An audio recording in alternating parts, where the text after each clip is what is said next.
Hello student, कैसे हैं आप सभी। उम्मीद करता हूं कि बहुत अच्छे होंगे, मजे में होंगे और मेहनत कर रहे होंगे। अपनी मेहनत को इतनी धार दीजिए कि परीक्षा में आपकी रैंक आ जाए।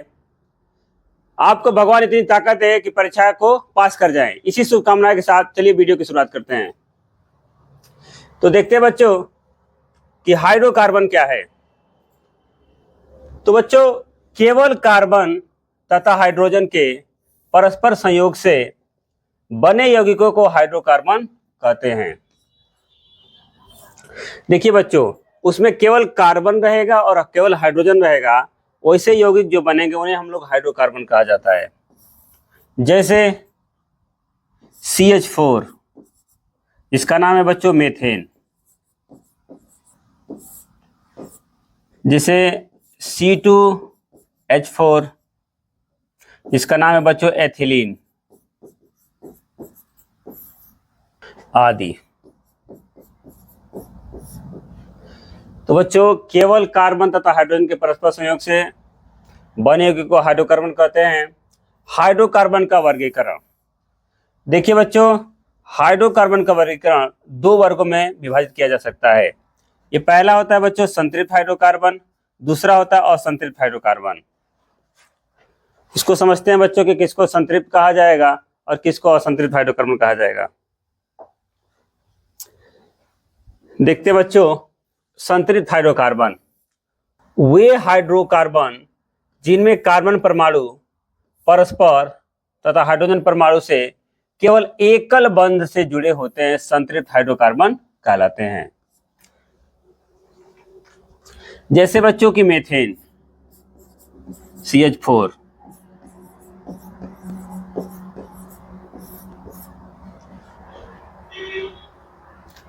देखिए बच्चों, यहां पे जो कार्बन है, आपको पता है कि कार्बन के पास 4 संयोजी इलेक्ट्रॉन होते हैं।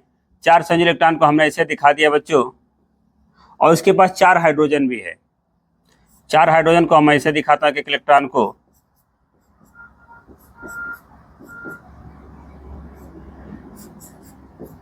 देखिए।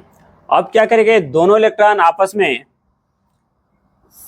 ऐसे करके एक सिंगल बॉन्ड बनाएंगे, या इसी को हम लोग दिखा सकते हैं कि CH।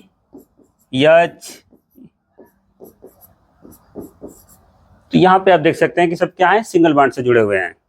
इसी तरह एक और एग्जांपल देखते हैं, C2H6, जिसका नाम है बच्चों एथेन। यहां पर भी आप देखेंगे कि ये जो C है, 2 C है, तो हमने 2 C बना लिया। और यहाँ पे देखिए 6 हाइड्रोजन है, तो 3 इसको दे दीजिए, 3 उसको दे दीजिए।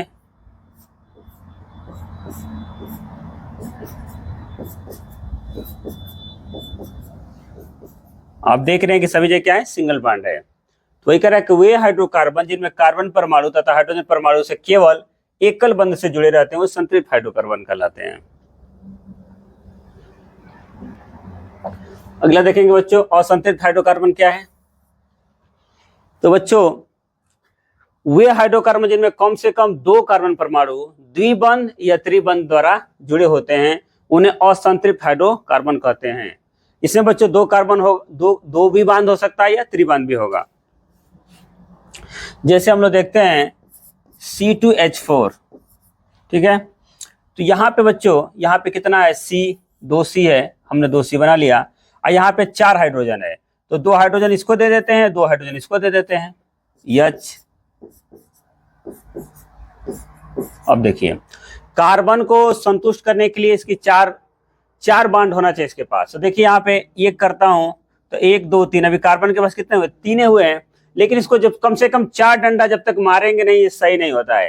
तो 1 डंडा और आपको लगाना पड़ेगा यहाँ पे, ठीक है। तो अब ये देखिए यहाँ पे डबल बॉन्ड हो गया। उसी प्रकार जैसे ये तो पहला एग्जांपल था, दूसरा समझिए। जैसे कि C2H2 लिखा हो, तो यहाँ पे कितने बॉन्ड होंगे, तो देखिए 2 C है, तो हमने 2 C लगा लिया, यहाँ पे 2 C लिख लिया। 2 हाइड्रोजन है, तो 1 हाइड्रोजन इसको दे दीजिए और 1 हाइड्रोजन इसको दे दीजिए। और कार्बन के पास 4 डंडा चाहिए, तो 1 डंडा इसको इधर से मिल रहा है, और इसको अभी कितने चाहिए, 3 डंडे और चाहिए, तो बीच में 3 डंडा लगा दीजिए। यहाँ देख रहे हैं कि कार्बन की चारों संयुक्ताएं संतुष्ट हो गई। क्यों इसको 4 चाहिए? क्योंकि बच्चों सी का परमाणु क्रमांक 6 होता है, इसका इलेक्ट्रॉनिक विन्यास करेंगे तो 2,4 होगा। ये 4 संयुक्त इलेक्ट्रॉन है, 4 लोग हैं, इसको चारों को संतुष्ट करने के लिए 4 यहाँ पे बांड की आवश्यकता होती है, इसलिए 4 ये बांड बनाएगा। 3 इधर बनाया, 1 इधर बनाया है। तो जो जिसमें द्विबंध होगा या त्रिबंध होगा उसको बोला जाता है असंतृप्त हाइड्रोकार्बन। बच्चे एक प्रश्न आता है कि संतृप्त और असंतृप्त हाइड्रोकार्बन में अंतर। तो देखिए बच्चों, ये देखिए 2020 में आया था, 23 में आया, 25 में भी आया है कि संतृप्त और असंतृप्त हाइड्रोकार्बन में अंतर बताना है। तो ध्यान से समझेंगे हम लोग कि जो संतृप्त हाइड्रोकार्बन में कार्बन परमाणु की चारों संयुक्ताएं केवल एकल बंध द्वारा संतुष्ट होती हैं। अभी हमने आपको पहले बताया कि संतृप्त में क्या होता है कि एकल बंध से जुड़े होते हैं, जबकि असंतृप्त हाइड्रोकार्बन में कार्बन परमाणुओं की चारों संयुक्ताएं संतुष्ट नहीं होती हैं। दूसरा अंतर देखेंगे बच्चों कि संतृप्त हाइड्रोकार्बन में कार्बन परमाणुओं की चारों संयुक्ताएं संतुष्ट होने के कारण ये बहुत कम क्रियाशील होती हैं, जबकि असंतृप्त हाइड्रोकार्बन में कार्बन परमाणुओं की चारों संयुक्ताएं संतुष्ट न होने के कारण ये बहुत अधिक क्रियाशील होते हैं। तीसरा अंतर देख लेते हैं बच्चों, करें संतृप्त हाइड्रोकार्बन में प्रतिस्थापन अभिक्रिया होती है, जबकि असंतृप्त हाइड्रोकार्बन में योगात्मक अभिक्रिया होती है। इस बात को भी याद रखेंगे बच्चों। चौथा नंबर है कि संतृप्त हाइड्रोकार्बन में क्षारीय पोटेशियम पर मैग्नेट विलयन पर इनका कोई प्रभाव नहीं पड़ता है, और जबकि असंतृप्त हाइड्रोकार्बन में क्षारीय के अणु के गुलाबी रंग को गायब कर देते हैं। ये बच्चों मुख्य रूप से अंतर था।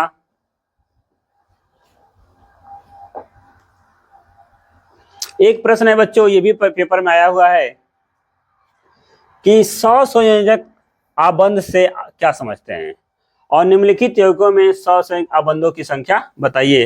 ये भी प्रश्न में आया हुआ है बोर्ड में। तो हम इसको समझते हैं बच्चों। पूछा कि एथेन में कितने सहसंयोजक बंध हैं, प्रोपेन में कितने हैं, ब्यूटेन में कितने हैं। तो ध्यानपूर्वक समझते हैं इस बात को हम लोग कि सहसंयोजक आबंध कोवैलेंट बॉन्ड कह रहे कि वह आबंध जो दो परमाणुओं के मध्य इलेक्ट्रॉन युग्मों की साझेदारी से बनता है सहसंयोजक आबंध कहलाता है, जैसे H2 अणु का बनना। आगे देखते हैं बच्चों हम लोग इसको। देखिए, हाइड्रोजन परमाणु के बाहरी कोश में केवल एक इलेक्ट्रॉन होता है, ये बात आप जानते हैं। और जब दो हाइड्रोजन परमाणु परस्पर संयोग करते हैं तो हाइड्रोजन परमाणुओं के मध्य साझे का एक इलेक्ट्रॉन युग्म बन जाता है, जो दोनों हाइड्रोजन परमाणुओं को परस्पर बांध देता है। साझे के इस इलेक्ट्रॉन युग्म को एक रेखा द्वारा प्रदर्शित करते हैं, जिसे सहसंयोजक आबंध कहते हैं। देखिए बच्चों, इसको समझते हैं हम लोग। कह रहे हैं कि हाइड्रोजन के एक इलेक्ट्रॉन होता है। क्या होता है? हाइड्रोजन में एक इलेक्ट्रॉन होता है, तो उसके बाहरी कोश में भी एक इलेक्ट्रॉन होगा। उसका परमाणु क्रमांक 1 है, इलेक्ट्रॉन विन्यास करेंगे तो उसके बाहरी कोश में एक इलेक्ट्रॉन आएगा। तो बच्चों इसको हमने दिखा दिया इसे, ठीक है। प्लस एक इलेक्ट्रॉन और लाइए कहीं से, अरे एक हाइड्रोजन सॉरी, इसका हमने दिखा दिया क्रॉस से। बच्चों ये इलेक्ट्रॉन को दिखा रहा है, इसको बिंदु से दिखाया, इसको क्रॉस से दिखाया हमने, ठीक है। अब ये दोनों क्या करेंगे? क्रिया करेंगे। तो ये देखो बच्चों, ऐसे बनाएगा, ऐसे बना दिया।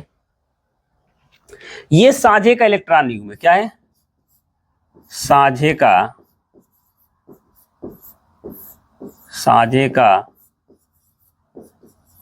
इलेक्ट्रॉन ये युग्म है, ठीक है बच्चों। तो देखिए ये कह रहा है कि हाइड्रोजन परमाणु के बाहरी कोश में केवल एक इलेक्ट्रॉन है। जब दो हाइड्रोजन परमाणु परस्पर संयोग करते हैं, देखिए दो हाइड्रोजन, मैंने एक हाइड्रोजन यहाँ लिया, एक हाइड्रोजन यहाँ लिया है, दो परस्पर संयोग करते हैं तो हाइड्रोजन परमाणु के मध्य साझे का एक इलेक्ट्रॉन युग्म बन जाता है। ये देखिए साझे का इलेक्ट्रॉन युग्म बन गया।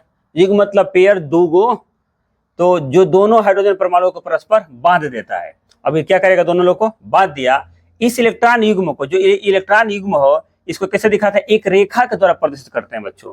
कैसे दिखाते हैं, एक रेखा द्वारा। इसी को हम या करके यहाँ लिख देता हूं बच्चों कि यच, इसी को एक रेखा द्वारा दिखाएंगे ऐसे, ठीक है। इसी रेखा को बोलते हैं बच्चों संयोजी आबंध। क्या बोलते हैं, संयोजी आबंध कहा जाता है प्यारे बच्चों। इस बात को ध्यान से रख समझेंगे। उम्मीद करता हूं ये बात आपको समझ में आई होगी।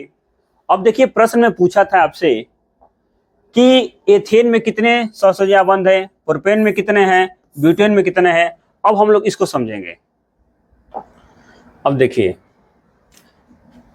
संयोजी या सहसंयोजी आबंधों की संख्या कैसे निकालेंगे, समझते हैं ध्यान से। करा एथेन में, तो एथेन की संरचना निम्न होगी। चलिए एथेन की संरचना मैं बनाता हूं बच्चों। यहाँ पे 2 कार्बन है, तो 2 कार्बन मैं बनाता हूं, ठीक। करा 6 हाइड्रोजन है, 3 इसको दे दीजिए, 3 उसको दे दीजिए। देखिए कार्बन की चारों संख्याएं बैलेंस हो जाएगी अभी, ठीक। तो बच्चों कह रहे हैं कि इसमें एथेन की संरचना निम्न मैंने बना दिया। अब इसमें बताना है कि कितने आबंधों की संख्या है, तो गिन लीजिए आप। 1 2 3 4 5 6 7। तो अतः सहसंयोजी आबंध की संख्या कितनी हो जाएगी बच्चों, 7 हो जाएगी।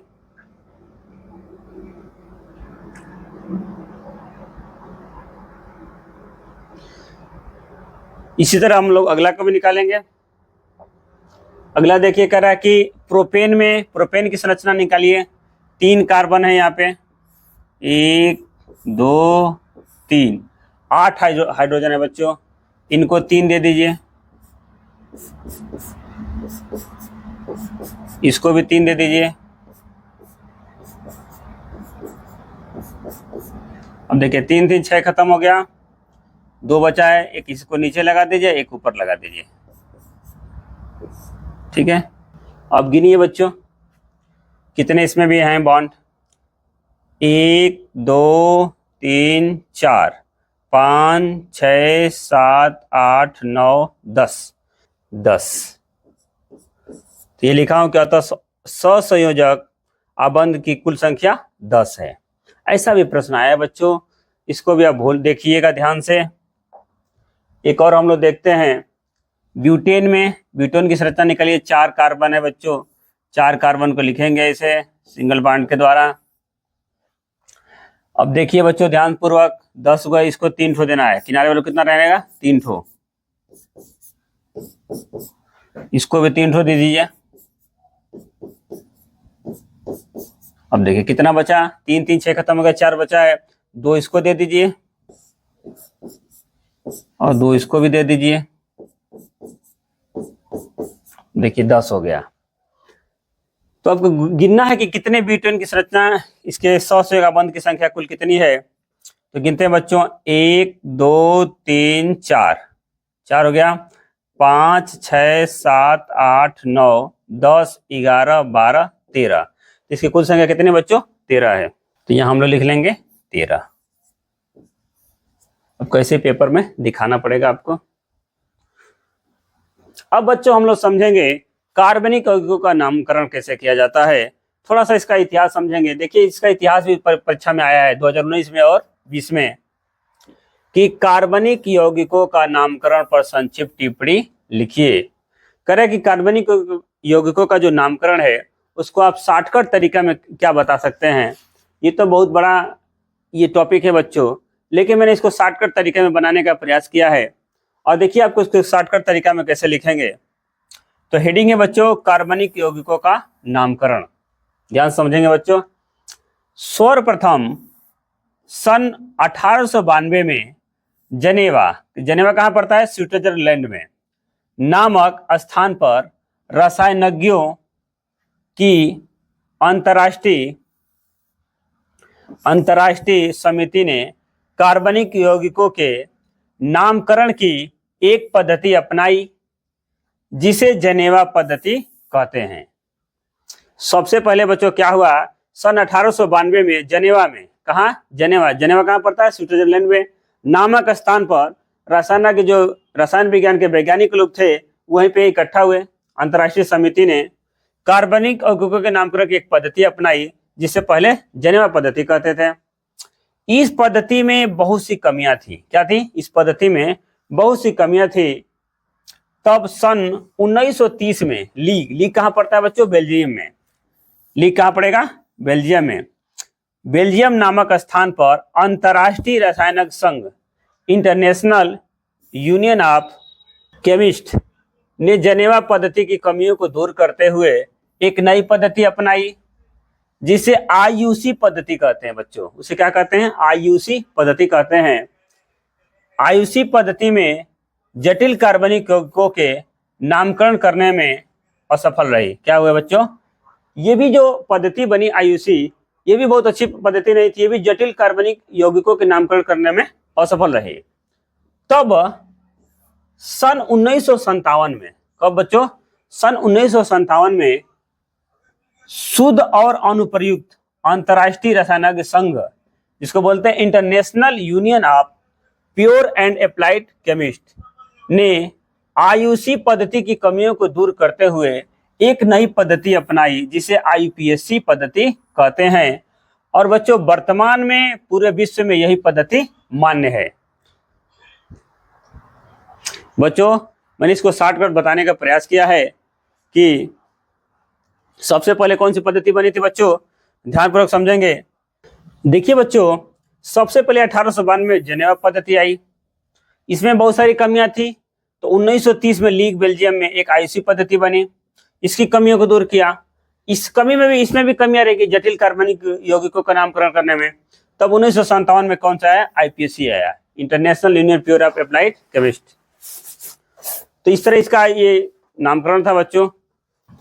अब देखेंगे बच्चों कि संतृप्त हाइड्रोकार्बन का, जैसे लिखा है बच्चों कि संतृप्त हाइड्रोकार्बन, जिसको एल्केन भी कहा जाता है, द्विबंध वाले असंतृप्त हाइड्रोकार्बन को एल्कीन कहा जाता है, तथा त्रिबंध वाले असंतृप्त हाइड्रोकार्बन को एल्काइन कहा जाता है, का आईपीएससी नाम पद्धति पर संक्षिप्त टिप्पणी लिखिए। कैसे आप इसका नामकरण करेंगे, कैसे इसको सीखेंगे आईपीएससी?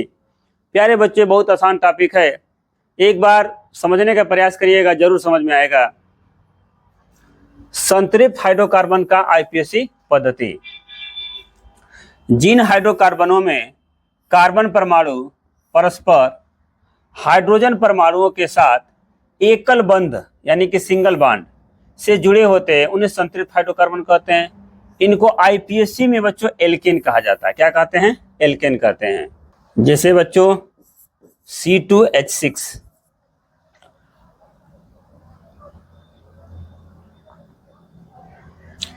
या C single bond C, H, ये भी H हो जाएगा बच्चों। एक एग्जांपल और देते हैं बच्चों, CH3 single bond CH2, CH2 single bond CH3, ये भी बच्चों क्या है? ये संतृप्त हाइड्रोकार्बन है। बच्चों इसको समझने के पहले एक बात हम लोग समझते हैं। पहले ध्यानपूर्वक समझिएगा बच्चों, जैसे एक कार्बन रहता है बच्चों, तो उसको आईपीएससी में बच्चों मेथ कहा जाता है। जब 2 कार्बन रहेगा बच्चों, उसे एथ कहा जाता है। 3 कार्बन रहेगा बच्चों, तो उसको प्रोप कहा जाता है। 4 कार्बन रहता है बच्चों, उसको ब्यूट कहा जाता है। 5 कार्बन रहता है तो उसको पेंट कहा जाता है। 6 कार्बन के बच्चों हेक्स कहा जाता है। 7 कार्बन रहेगा बच्चों, उसको हेप्ट कहा जाएगा। 8 कार्बन रहेगा बच्चों, उसको ऑक्ट कहा जाएगा। 9 कार्बन को बच्चों नोन कहा जाएगा, और 10 कार्बन को बच्चों डेक कहा जाएगा। इससे अधिक आएगा नहीं बच्चों आप लोग परीक्षा में। इस बात को आप याद रखिएगा कि 1 कार्बन के लिए मेथ, 2 कार्बन के लिए एथ, 3 कार्बन के लिए प्रोप, 4 कार्बन के लिए ब्यूट, 5 कार्बन के लिए पेंट, 6 कार्बन के लिए हेक्स, 7 कार्बन के लिए हेप्ट, 8 कार्बन के लिए ऑक्ट, और 9 कार्बन के लिए नोन, और 10 कार्बन के लिए डेक कहा जाता है बच्चों। इस बात को आप ध्यान रखिएगा। और एक बात और यही समझाता हूं बच्चों आपको, देखिए बच्चों ध्यानपूर्वक, जहां पे सिंगल बॉन्ड होगा क्या होगा, एकल बंध।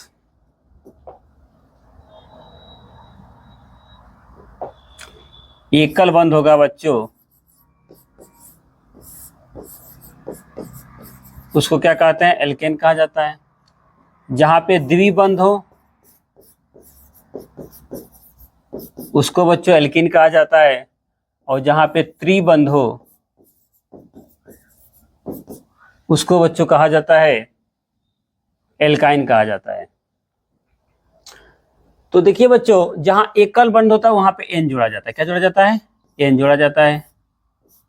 जहां डबल बंध होगा वहां पे इन जोड़ा जाएगा, और जहां ट्रिपल बॉन्ड होगा वहां पे आइन जोड़ा जाएगा। क्या जोड़ा जाएगा, आइन जोड़ा जाएगा। ठीक है, अब समझना ये है कि सर किसके साथ जोड़ना है। तो देखिए बच्चों, इसके साथ जोड़ना है। किसके साथ, इसको अल्क बोला जाता है। ये कार्बन की संख्या का जितना रहेगा उसको इसको लिखेंगे, इसको आपको याद होना चाहिए। इसको उपसर्ग का काम करेगा। क्या करेगा, ये उपसर्ग का। और ये क्या करेगा बच्चों, ये प्रत्यय का काम करेंगे साहब। किसका काम करेंगे, प्रत्यय का। क्यों, इसको क्योंकि बाद में जोड़ना है। कब जोड़ना है बच्चों, इन लोगों को बाद में जोड़ना है।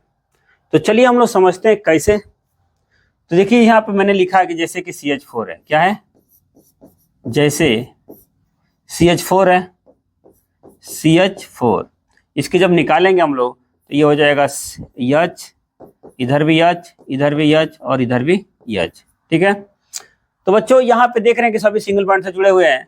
तो इसका मैंने बोला कि पहले क्या लिखेंगे, उपसर्ग। उपसर्ग में क्या है, एक कार्बन। एक कार्बन के लिए क्या बोलते हैं, मेथ बोलते हैं। तो अब लिखिए यहाँ पे मेथ। और इसमें मैंने बोला है कि जब सिंगल बॉन्ड रहेगा तो क्या जोड़ेंगे, एन जोड़ेंगे। ठीक है, एन जोड़ना है, इसमें एन जोड़ दीजिए। तो बच्चों इसका क्या नाम हो जाएगा, जिसको आप पढ़ते हैं मीथेन, इसका नाम हो जाएगा। ये मात्रा इस पर चढ़ जाएगी, इसका नाम मीथेन हो जाएगा। बात आपको समझ में आई होगी। उसी तरह बच्चों यहाँ पे मैं कह रहा हूं कि C2H4 है, इसका नाम क्या होगा।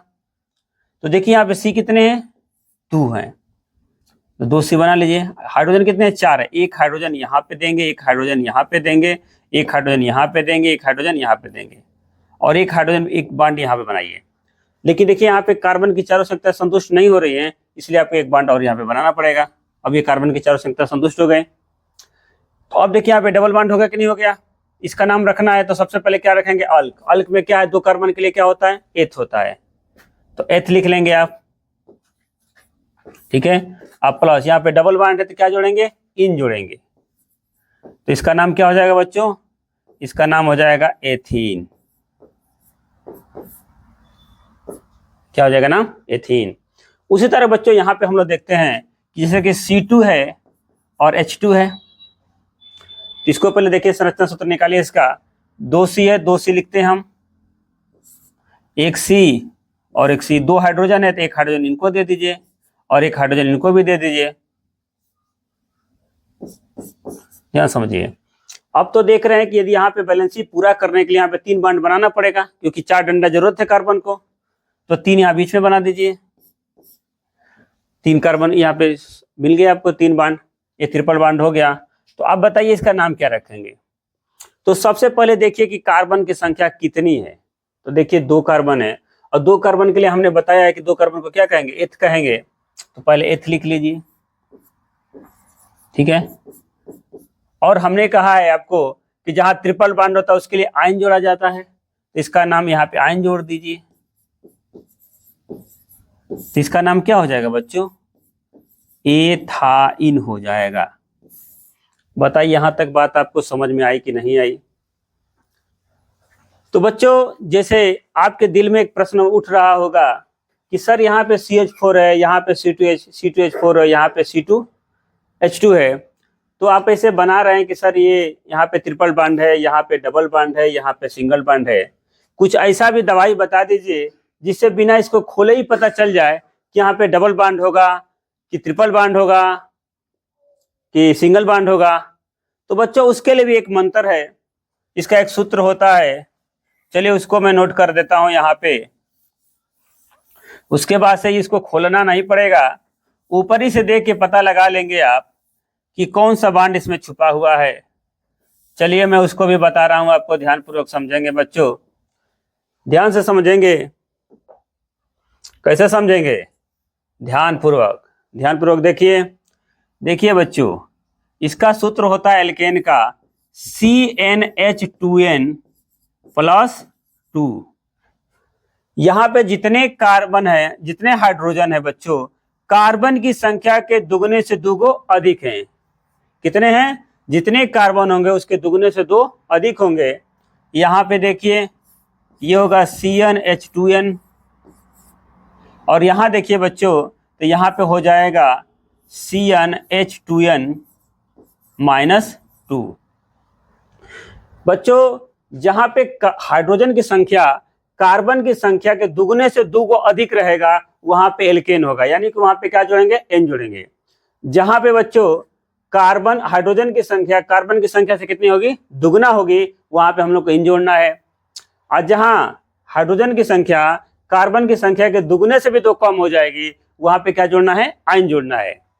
अब देखिए सब इसमें 2 प्लस है, इसमें से 2 घटाया है, या तो कितना होगा? 2n होगा, फिर इसमें से 2 घटा दिया है, 2n माइनस 2 हो गया है।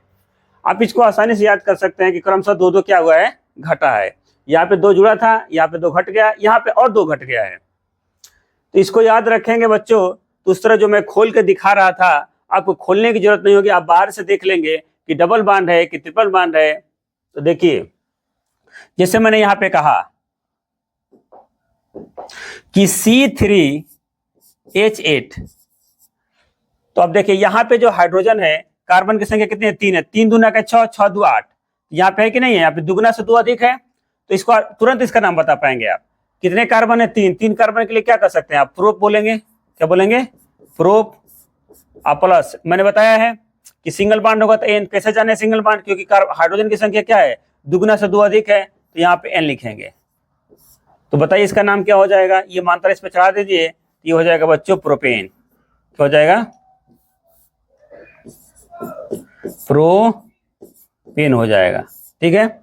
उसी तरह बच्चों मैं यहाँ दूसरा एग्जांपल और आपको बता रहा हूं कि जैसे कि C4H10, तो 4 दूनी के 8, 2 10, 2 अधिक है, इसका नाम क्या हो जाएगा? अब बताइए। 4 कार्बन है तो 4 कार्बन के लिए क्या कहेंगे आप? ब्यूट कहेंगे। और सिंगल बांड है, सिंगल बांड के लिए एन लिखा जाएगा। तो इसका नाम हो जाएगा बच्चों ब्यूटेन। क्या नाम हो जाएगा? ब्यूटेन। उसी तरह यहां पे देखते हैं बच्चों, जैसे कि मैंने लिखा C3H6, तो देखिए यहां पे जो हाइड्रोजन है कार्बन की संख्या से कितना है? दुगुना है। तो दुगुना है तो क्या होगा? एल्कीन होगा, यानी इसमें इन जोड़ा जाएगा। 3 कार्बन के लिए देखिए हमने क्या बताया आपको? 3 कार्बन के लिए हमने आपको प्रोप बताया है। प्रोप, इसमें क्या जोड़ देंगे? इन जोड़ देंगे आप। तो इसका नाम क्या हो जाएगा बच्चों? इसका नाम हो जाएगा प्रोपीन। कोई भी ले सकते हैं बच्चों, जैसे कि C5 ले लीजिए, H10 ले लीजिए। 5 कार्बन के लिए क्या होता है? 5 कार्बन के लिए पेंट होता है। पहले लिखेंगे पेंट, और यहाँ पे क्या जोड़ेंगे? इन। तो इसका नाम हो जाएगा बच्चों पेंटीन। देखिए बिना खोले भी बता पा रहे हैं आप। उसी तरह यहाँ पे देखिए बच्चों, यदि हम कहें C3, तो देखिए C3 3 दूनी के 6, 6 में से 2 घटा 4। अब बताइए यहाँ पे दुगना से 2 कम है हाइड्रोजन, तो इसका 3 दूनी के 6, 6 में से 2 घटाया तो 4 हो गया। तो यहाँ पे बच्चों नाम पूछेगा किसका नाम बताइए क्या होगा? तो आपको यही पुराना धर रहा। 3 कार्बन के लिए क्या होता है? तो प्रोप होता है बच्चों। क्या होता है? प्रोप। अब देखिए यहाँ पे कौन सा है? ट्रिपल बांड है। कैसे जाना है? क्योंकि दुगना से 2 कम है, इसके लिए आयन जोड़ा जाएगा। तो इसका नाम क्या हो जाएगा बच्चों? प्रोपाइन हो जाएगा। क्या हो जाएगा? प्रोपाइन हो जाएगा बच्चों। इसी तरह किसी और का एक ले लेता हूं,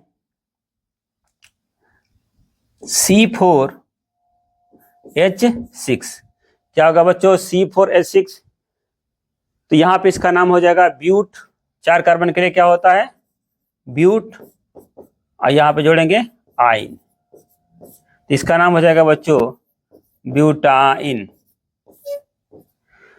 तो उम्मीद करता हूं कितनी बात आपको समझ में आ गई होगी।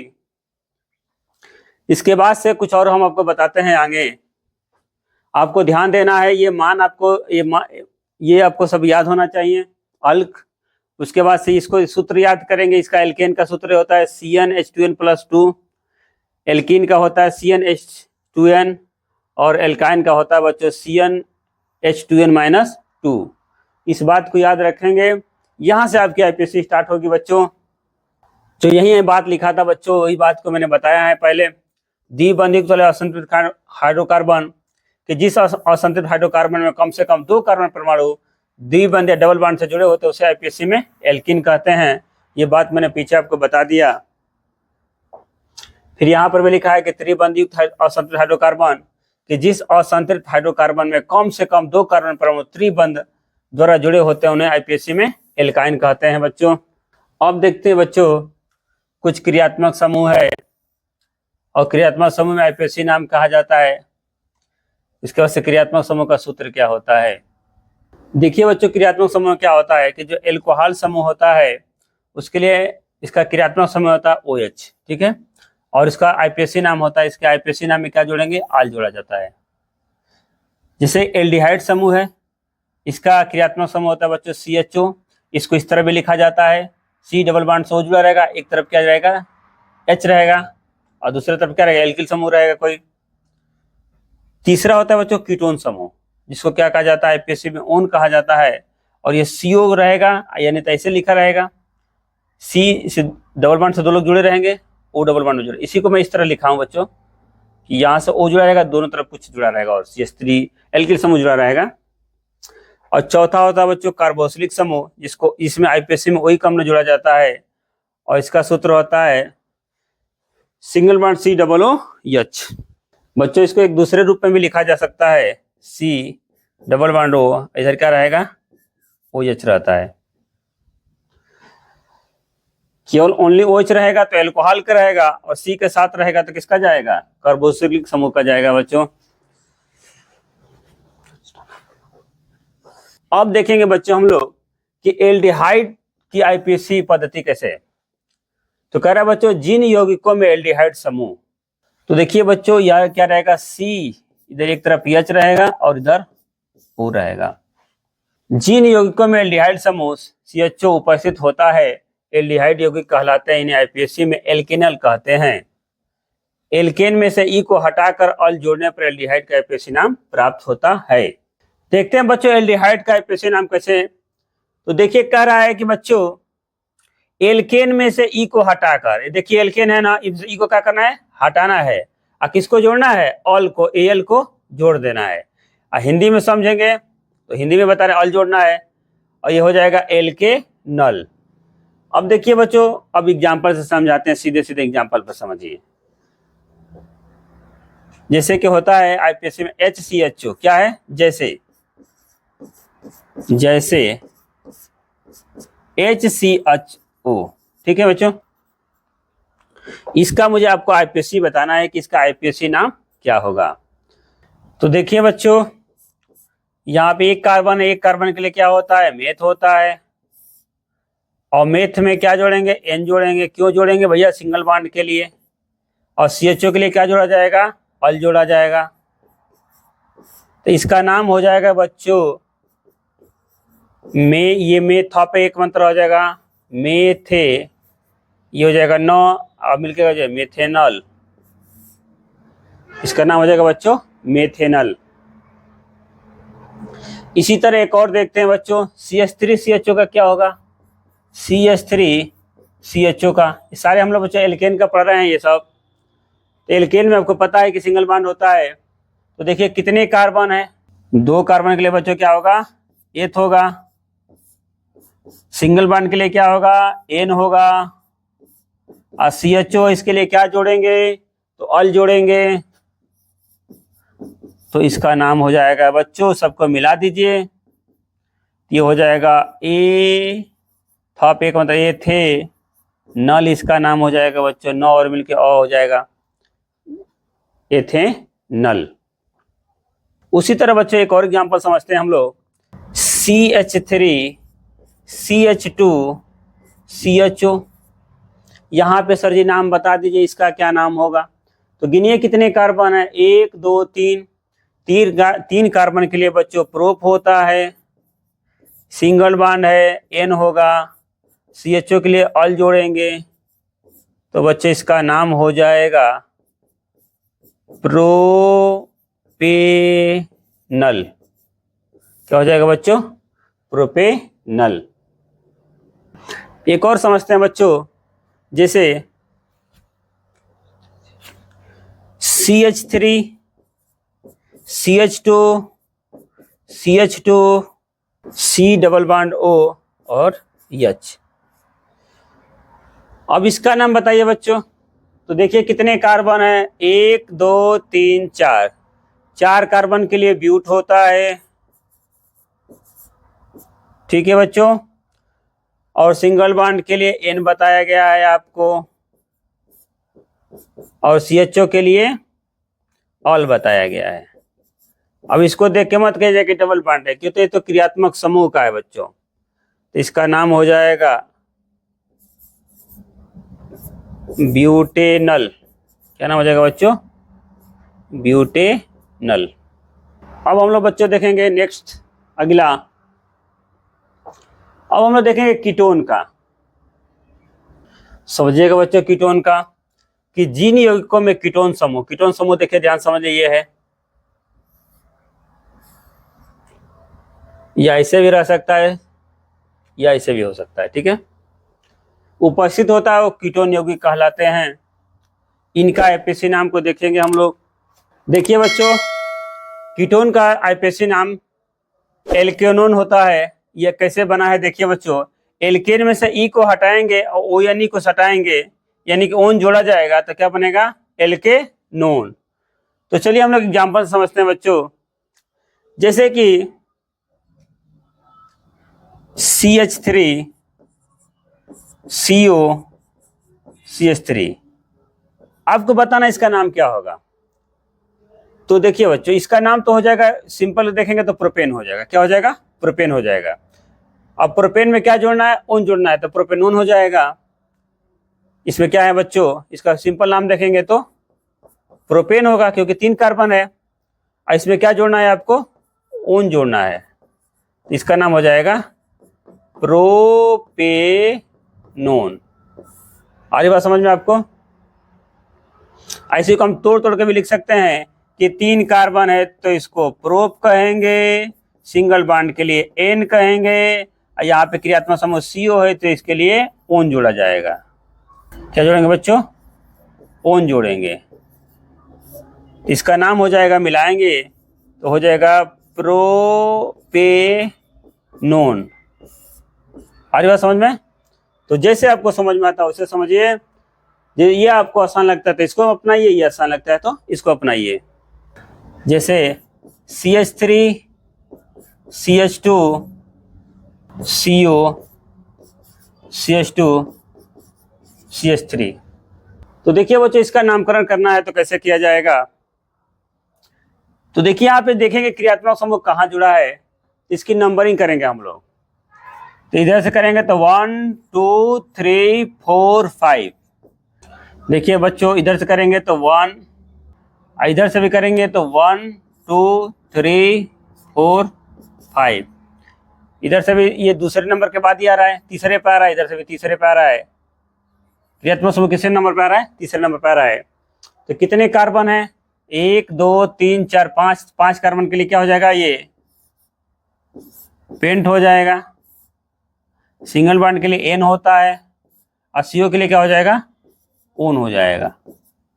इसका नाम हो जाएगा बच्चों पेंटेनोन। अब बच्चों ये देखिए, पेंटेनोन जो किसका क्रियात्मक समूह कहाँ जुड़ा है, तो तीसरे नंबर जुड़ा, तो इसके लिए क्या जोड़ेंगे आप, 3 जोड़ देंगे, पेंटेनोन 3। एक और समझते हैं हम लोग, CH3 C double bond O CH2 CH3। तो देखिए बच्चों, जिधर से ये क्रियात्मक समूह नजदीक होता है उधर से काउंटिंग किया जाता है। तो देखिए इधर से नजदीक है 1 2 3 4, उधर से करेंगे तो 1 2 3 पे आता।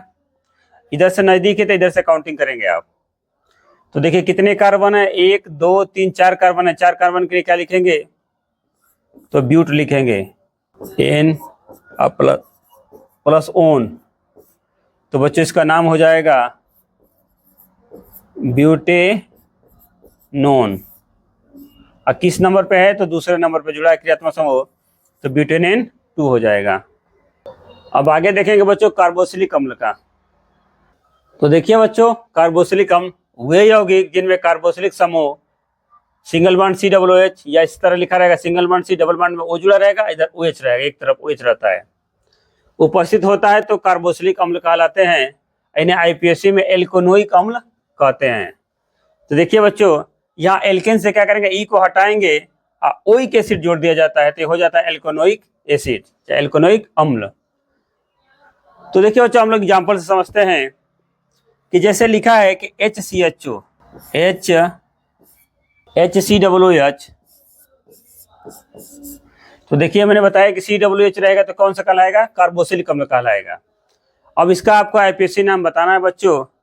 तो बताइए यहाँ पे कितने कार्बन है, 1 कार्बन है। 1 कार्बन के लिए क्या होता है बच्चों, मेथ होता है, और सिंगल बॉन्ड के लिए क्या होता है, N होता है, और COOH के लिए क्या जोड़ा जाता है, तो याद रखेंगे ओइक अम्ल जोड़ा जाता है। क्या जोड़ा जाता है,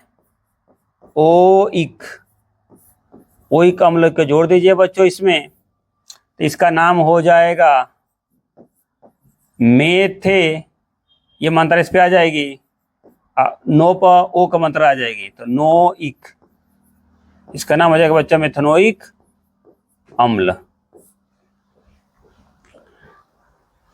इसी तरह बच्चों एक दूसरा एग्जांपल लेते हैं कि CH3COOH, इसका नाम क्या हो जाएगा, तो कितने कार्बन है, 2 कार्बन है बच्चों।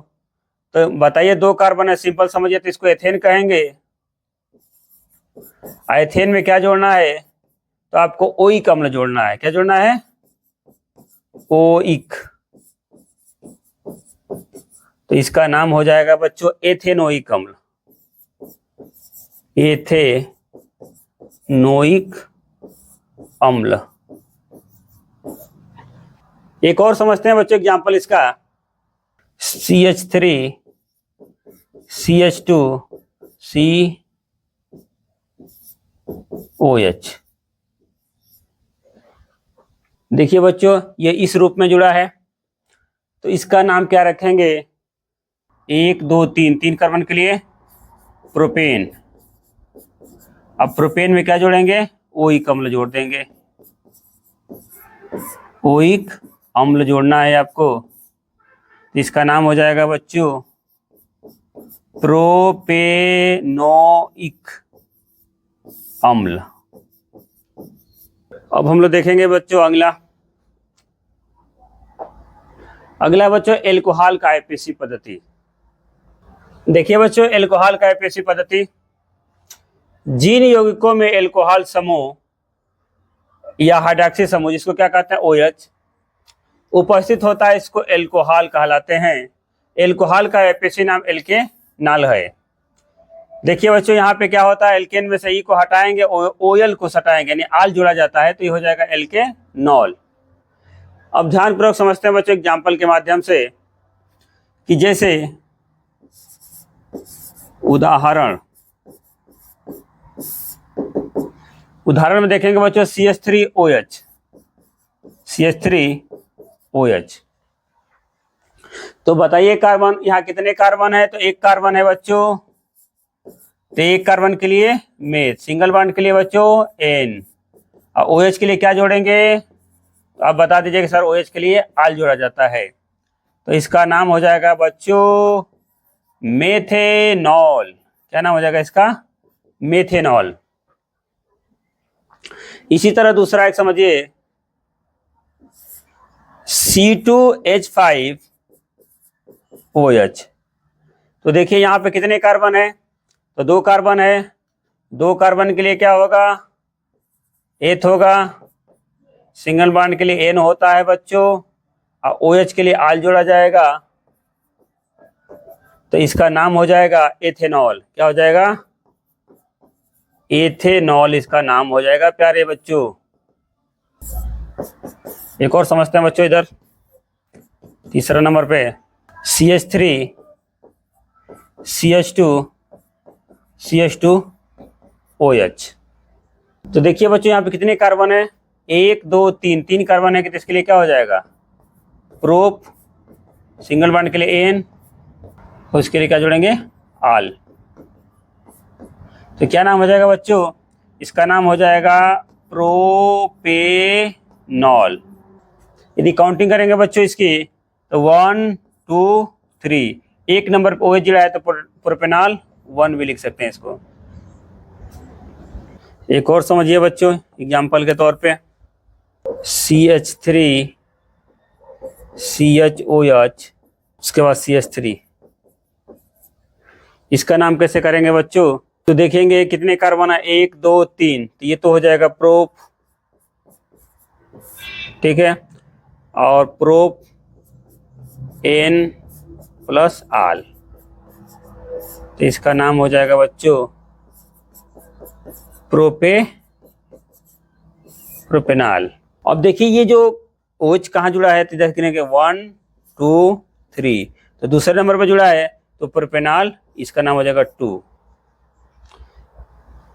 इधर से भी गिनेंगे तो बच्चों 1 2 पे आएगा, प्रोपेनॉल 2 इसका नाम हो जाएगा।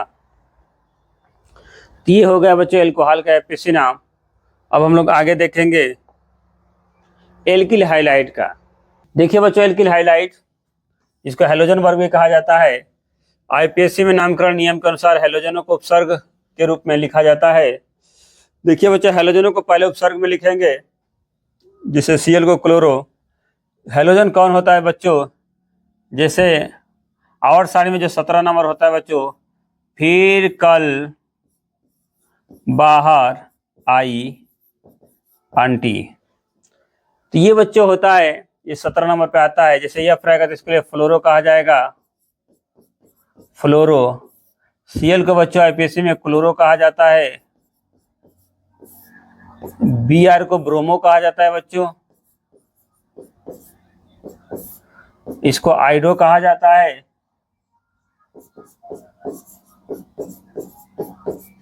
और बच्चों इसको उपसर्ग के रूप में लगाया जाता है, इसको पहले लगाया जाता है, इसको पहले लगाया जाता है। तो देखते हैं हम लोग एग्जाम्पल के माध्यम से, सर कैसे लगाया जाता है, पहले थोड़ा एग्जाम्पल से बताइए। तो जैसे CH3 CH2 Br, ठीक है बच्चों। तो देखिए मैंने कहा कि IPSC में Br को क्या कहेंगे, तो Br को ब्रोमो कहा जाएगा। क्या कहा जाएगा, ब्रोमो। तो ब्रोमो, और कितने कार्बन है, 2 कार्बन है, तो कितना हो जाएगा बच्चों, ब्रोमो एथेन हो जाएगा। ये क्या हो जाएगा, ब्रोमो एथेन इसका नाम हो जाएगा। इसी तरह एक और समझते हैं बच्चों, CH3 CH, इसकी काउंटिंग करेंगे बच्चों तो 1 2 3, दूसरे नंबर पर Cl आ रहा है तो इसको लिखेंगे 2 क्लोरो,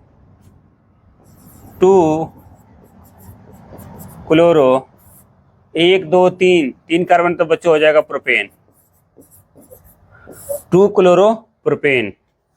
एक और एग्जांपल समझते हैं बच्चों,